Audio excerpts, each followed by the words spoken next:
जय श्री राम।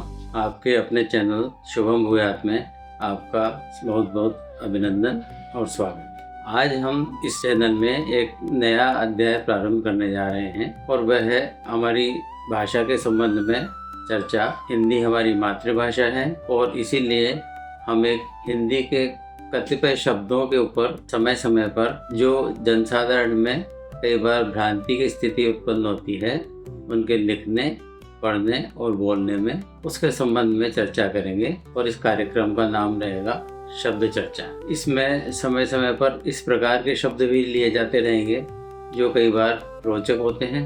तो आज प्रथम पुष्प में शब्द चर्चा के प्रथम सोपान में हम जो है एक शब्द लेते हैं श्री। श्री कौन है? श्री जो है अखंड ब्रह्मांड नायक करुणा अवर्णालय भगवान वेंकटेश श्री नारायण परम ब्रह्म विष्णु की अर्धांगिनी जो लक्ष्मी देवी है, उनका ही एक नाम श्री है। अब श्री जो है धन संपदा की, ऐश्वर्य की देवी है। स्वाभाविक है कि इस शब्द में ही अनेकानेक अर्थ समाये हुए हैं, जिनकी विस्तार से यदि हम चर्चा करेंगे तो उसके लिए पृथक से एक पूरा एपिसोड बनाना पड़ेगा। वो कभी फिर कभी देखेंगे। मुख्य रूप से जो ऐश्वर्य, संपदा, सौभाग्य और शोभा की अभिव्यक्ति श्री शब्द में स्वतः ही हो जाती है। तो जिन महापुरुषों, जिन देवों को, जिन अवतारों को हम श्री से संपन्न देखते हैं, मानते हैं,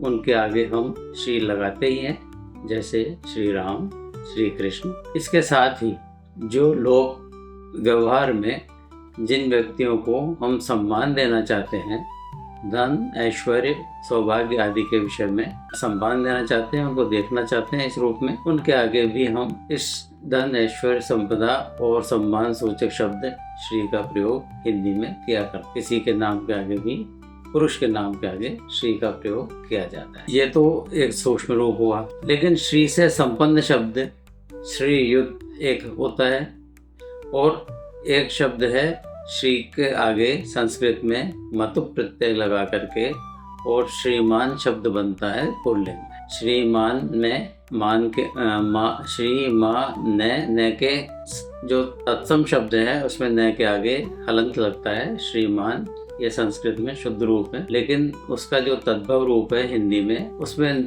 हलंत का प्रयोग प्राय नहीं होता और श्रीमान बिना हलंत के प्रयोग होता है। वह भी अपने आप में लोक व्यवहार में और हिंदी के प्रचलित स्वरूप में शुद्ध ही है। तो श्रीमान के दो स्वरूप हो गए पुल्लिंग शब्द में, श्रीमान हलंत से और श्रीमान बिना हलंत। अब यदि किसी महिला के लिए, किसी स्त्री के लिए यही जो है सम्मान अभिव्यक्ति हमें करनी हो, इसको किस रूप में लिखेंगे? तो श्री के आगे मतु प्रत्यय के साथ स्त्रीलिंग बनाने के लिए ङी प्रत्यय लगता है संस्कृत में और उसका स्वरूप लास्ट में ईकार लग जाता है। तो श्रीमान के स्थान पर स्त्रीलिंग में बनता है श्रीमती। अब श्रीमती में जो ती आता है वो दीर्घ ती आता है, लेकिन हम अनेक बार देखते हैं लोग अपने लिखने में भी और अनेकानेक राजकीय प्रपत्रों, बैंकों के फॉर्म्स वगैरह में भी श्रीमती में छोटी ती लग जाती है, लगी हुई हम देखते हैं। तो यह श्रीमती अशुद्ध है। श्रीमती में ती बड़ा ही आएगा। तो श्रीमान और श्रीमती की ये चर्चा होगी। अब इसी प्रकार का एक और शब्द है पति। पति शब्द का जो संस्कृत में स्वरूप है, उसका अर्थ होता है नाथ, स्वामी, यानी अधिष्ठाता। किसका नाथ है, किसका स्वामी है? वो गृहस्थ का जो परिवार है उसका स्वामी के स्वरूप में उसको लिया गया है पति। और इसीलिए चूंकि पत्नी और पति एक अविभाज्य परिवार के अंग माने गए हैं, इसीलिए पति का अर्थ हो गया जो उसकी पत्नी है, उसका स्वामी, नाथ। या उसको इस रूप में ना लिख करके हम कह सकते हैं जो अंग्रेजी में हस्बैंड शब्द है, उसका अर्थ है।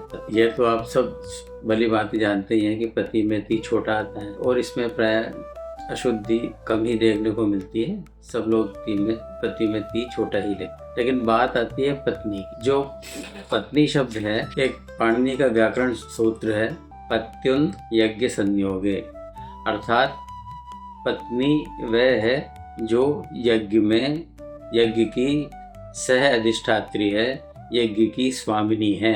और उसको स्त्रीलिंग बनाने के लिए पुनः उसके अंगी प्रत्यय लगता है। तो पत्नी शब्द पति के साथ यज्ञ की सह अधिष्ठात्री और सह स्वामिनी जो होती है वह पत्नी होती है, यानी कि यज्ञ कर्म के लिए बिना पत्नी के यज्ञ संभव नहीं है।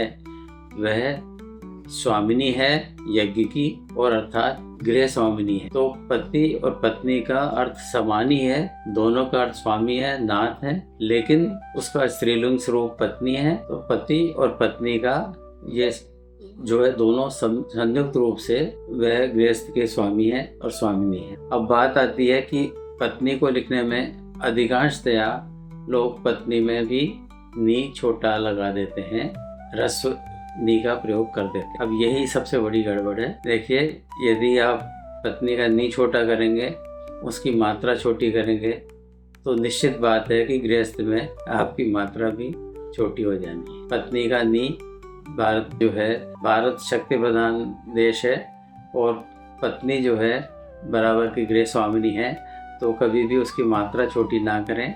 ये आपको अपने सुखी गृहस्थ जीवन के लिए भी और भाषा की शुद्धि के लिए भी मैं आपको दोनों दृष्टि से मैं आपको सुझाव देता हूँ कि पत्नी की नी मात्रा दीर्घ ही रखें। इसी प्रकार कोई अविवाहित व्यक्ति है तो उसके लिए कुमार शब्द का प्रयोग किया जाता है, और स्त्रीलिंग में कुमारी शब्द का प्रयोग होता है। उसमें भी गी प्रत्यय लग करके और वो कुमारी दीर्घ जो है मात्रा लगेगी री में। तो उसमें भी जहाँ भी महिला हो तो आँख बंद करके बड़ी की मात्रा लगाने का ही ध्यान रखें। बहुत कहीं बहुत कम ही स्थान है जहाँ छोटी मात्रा आती है कुछ स्थानों पर, लेकिन उन्हें हमें सम्मानीय रखते हुए बड़ी मात्रा से ही अलंकृत करना है। अब विवाह का कार्ड आप छपवाते हैं किसी में, तो आप ध्यान रखें कि जो वर होता है उसमें भी चिरंजीवी का जो शॉर्ट फॉर्म ची लिख करके हम लगा देते हैं, तो वो उसकी ची हमेशा छोटी होगी, और सौभाग्यकांक्षिणी की 100 बड़ी जो है डबल मात्रा का लिखा जाएगा। और अगर पूरा लिखते हैं तो सौभाग्यकांक्षिणी में णी भी बड़ी ही होगी, ये ध्यान रखें। ये था आज शब्द चर्चा का प्रथम सोपान। आगे विभिन्न शब्दों पर हम समय समय पर इसी प्रकार चर्चा करते रहेंगे। तब तक के लिए जय श्री राम। आपसे निवेदन है कि इस चैनल पर सनातन धर्म, हिंदी भाषा, संस्कृत भाषा और हमारी संस्कृति से जुड़ी हुई बहुत सी उपयोगी जानकारी आपको समय समय पर मिलती रहेगी। इसके लिए आवश्यक है कि आप इस चैनल शुभम भूयात को सब्सक्राइब अवश्य करें। आपका शुभ हो, मंगल हो, शुभम भूयात।